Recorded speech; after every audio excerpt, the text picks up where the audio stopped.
Pour la deuxième année consécutive, le département des Yvelines a accueilli les rendez-vous Carnot, seule convention d'affaires en France, entre laboratoires de recherche et porteurs de projets.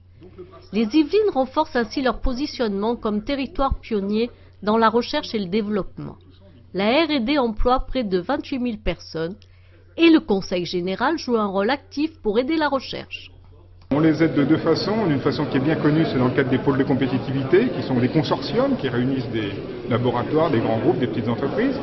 Mais au Conseil général, notre particularité, c'est qu'on accepte aussi de les aider en direct. C'est-à-dire qu'on aide directement une petite entreprise, parfois très récente, qui vient de se créer et qui a un projet de recherche important et qui a besoin de fonds propres, donc de nos subventions pour avancer et faire que son projet donne lieu à une activité économique viable.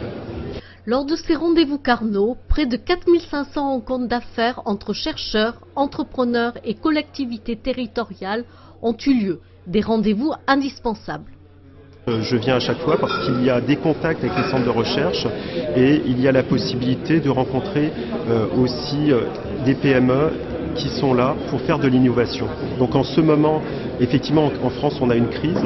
Et cette crise ici, finalement, ça sera des moyens de sortir de cette crise, c'est-à-dire de faire de la vraie innovation et de pouvoir utiliser des technologies et des savoir-faire pour pouvoir générer de la valeur. Le groupe SOR, c'est 40 collaborateurs qui s'occupent exclusivement de l'innovation, de la recherche et du développement. Donc aujourd'hui, si on est là, c'est essentiellement pour échanger, faire savoir notre savoir-faire aussi, rencontrer des potentiels collaborateurs, partenaires, clients et fournisseurs dans les domaines de l'innovation et de la recherche et du développement.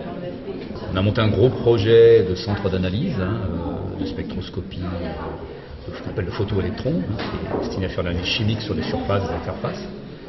Donc c'est un projet qui, au point de vue matériel, est à plus de 2 millions d'euros. Je ne dirais pas combien le Conseil général a mis, mais disons que sans son aide, sans sa participation, je dirais, rapide, qui a permis de débloquer des situations, tout l'aspect accueil et une partie de l'aspect équipement n'aurait pas pu se faire. Donc ça veut dire que le centre n'aurait pas vu le jour, voilà, c'est clair.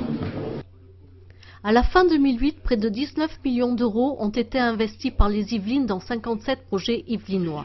Valérie Pécresse, la ministre de l'Enseignement supérieur et de la Recherche, est venue conclure la première journée en soulignant l'importance des rendez-vous Carnot. En 3 ans, le programme Carnot a déjà obtenu des résultats très substantiels. Et la communauté Carnot est désormais une réalité.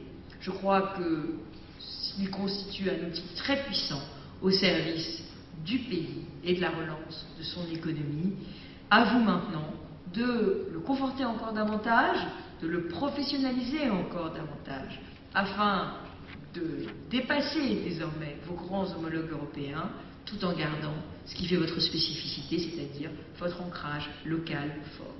Le Conseil général des Yvelines poursuit son soutien envers la R&D. 7 millions d'euros ont été investis dans 21 projets de 18 PME et 3 grands groupes du département.